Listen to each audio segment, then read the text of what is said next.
Hello बच्चों, कैसे हैं आप लोग। पिछले वीडियो में हमने कंटिन्यूटी एंड डिफरेंशिएबिलिटी टॉपिक शुरू किया था और कंटिन्यूटी के बारे में उसकी डेफिनेशंस वगैरह बताई थी और कुछ शायद एक एग्जांपल भी लिया था। आज हम कुछ और एग्जांपल्स इसके ऊपर डिस्कस करेंगे। तो सेकंड एग्जांपल हम ले रहे हैं।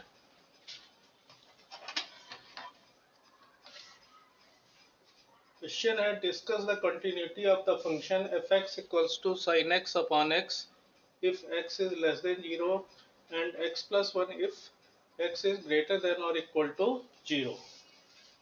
तो इसके सॉल्यूशन में सबसे पहले कि we know that sin x as well as identity function x, sin x equals to x is called identity function। तो इस कॉन्टिन्यूअस दोनों अलग अलग ये कॉन्टिन्यूअस होते हैं, तो इसलिए their quotient sin x upon x is continuous at each x less than 0। Also second part अगर हम देखते हैं, जब x की वैल्यू 0 या 0 से बड़ी होती है तो फंक्शन क्या दिया है, x plus 1, which is a polynomial function. Also when x is greater than 0 we have fx equals to x plus 1 being a polynomial function। ये भी कॉन्टिन्यूअस होता है इस कॉन्टिन्यूअस। तो अब बचता क्या है हमारा x इक्वल्स टू 0। तो let us consider the point x equals to 0। Clearly अब 0 करेंगे तो x प्लस 1 में x की जगह 0 रख दिया, 0 प्लस 1 1 आ गया।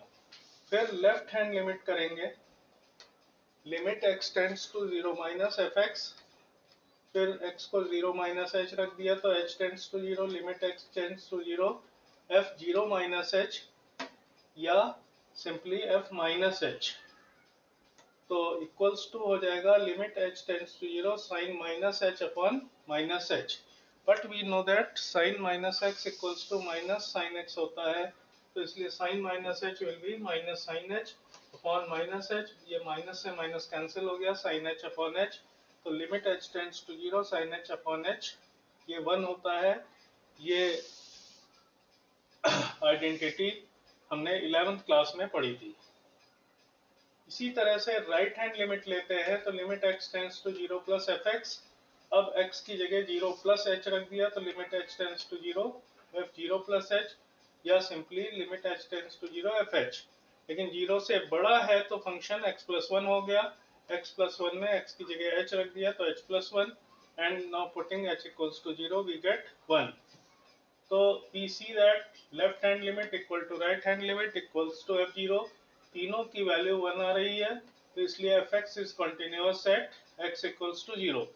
We have already discussed that fx is continuous for x less than 0 and continuous at x greater than 0, and also we find here fx is continuous at x equals to 0। Therefore fx is continuous everywhere या at all points। अब हम एक और example लेंगे, example 3। तो example 3 देखिए आप,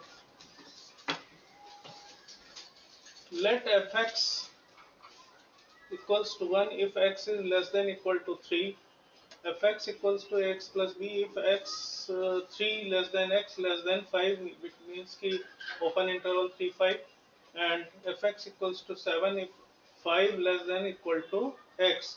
यानी अगर x 5 से बड़ा है तो इसकी वैल्यू 7 है, 3 से 5 के बीच में है तो x प्लस b है, और 3 से छोटा है तो 1 है। तो find the values of a and b if fx is continuous. ये हमको पहले से दिया हुआ है कि फंक्शन कंटिन्यूअस है, तो आपको a और b की वैल्यू बताना है। तो सोल्यूशन में सबसे पहले तो हम लिखेंगे कि we know that constant function, ये भी कांस्टेंट ये भी constant, constant function is continuous and this is x plus b is polynomial function is also continuous, so the given function is continuous at all x less than 3, for all x greater than 5 and for all between 3 and 5, x between 3 and 5 या open interval 3 5। Now consider, अब जब सब पे continuous है तो हम पहले कौन सा पॉइंट कंसीडर करेंगे, x इक्वल्स टू 3। तो फर्स्ट वाले फंक्शन से हम देख सकते हैं कि f3 की वैल्यू 1 हो जाएगी। नाउ LHL, तो limit x tends to 3 minus fx, फिर limit h tends to 0 f3 minus h, फिर 3 से छोटा है तो फिर से इसकी वैल्यू 1 हो जाएगी। राइट हैंड लिमिट तो ये सेकंड वाले में आ जाएगा x प्लस b में, तो x tends to 3 plus fx, तो limit h tends to 0 f3 plus h, limit h tends to 0, x की जगह 3 प्लस h रख दिया तो into 3 plus h plus b, putting h equals to 0 we get 3a plus b. तो since it is continuous function, so LHL equals to RHL equals to f3, so we get 3a plus b equals to 1. Equation number 1. Again same process we will do for x equals to 5, at x equals to 5. तो we know that x equals to 5 पर इसकी value 7 होगी, तो f5 की value 7 हो गई। Left hand limit, limit x tends to 5 minus fx, h tends to 0, 5 minus h means 5 से छोटा है, तो सेकंड वाला आ गया ax प्लस b, इसमें x की जगह हमने 5 माइनस h रख दिया, h की जगह 0 रखा, सॉल्व करके 5a प्लस b आ गया। सिमिलरली राइट हैंड लिमिट करेंगे 5 प्लस fx, तो 5 प्लस h 5 से बड़ा है तो थर्ड फंक्शन यानी इसकी वैल्यू 7 होगी। तो because function is continuous, LHL equals to RHL equals to f5, तो here we get 5a plus b equals to 7। तो इस तरह से हमको इक्वेशन नंबर 2 मिल गई, ये इक्वेशन नंबर 1 थी। अगर इन दोनों इक्वेशन को हम साइमल्टेनियसली सॉल्व करते हैं तो we get a equal to 3 and b equals to -8। तो फिलहाल के लिए कंटिन्यूटी में अभी इतना ही। नेक्स्ट वीडियो में हम लोग डिफरेंशिएबिलिटी स्टार्ट करेंगे, और डिफरेंशिएबिलिटी क्या होती है, उसका मीनिंग क्या होता है, कब कोई फंक्शन किसी value x equals to a के लिए डिफरेंशिएबल होता है, कब नहीं होता है, ये सारी चीज़ें समझेंगे और उसके भी कुछ एग्जांपल्स डिस्कस करेंगे।